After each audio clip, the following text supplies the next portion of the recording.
Just like the whole idea of a cleansing route through a third country, that's a piece of tradecraft that has never been exposed before. So the core of surveillance detection is understanding something that we call multiple sites, multiple sightings over a period of time.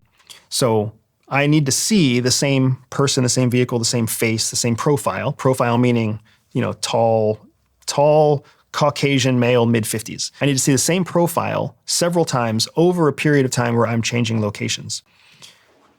So what happens inside ShadowCell is I identify one car that follows me through multiple turns and then falls off only to come back on later on. That's kind of my first indicator that there might be something going on. So then I go through this route, a predetermined, pre-planned route through a city.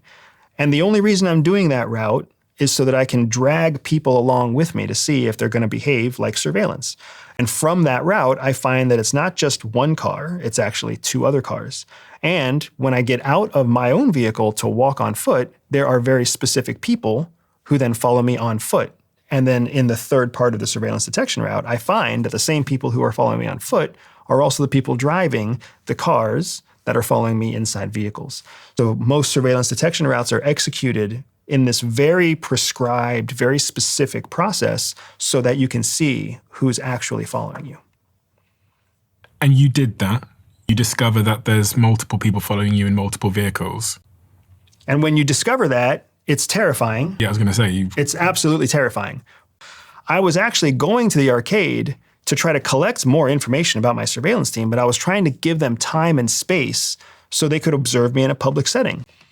It backfired because what actually ended up happening is that when I went into the arcade, they lost me. They lost sight of me, which put them into a position where they started panicking to try to find me, even though I was just sitting inside the arcade. I mean, it doesn't sound like it backfired if they lost you. It's a terrible thing when they lose you, because when they lose you, they start to panic and they start to assume either they made a mistake or you're a trained officer.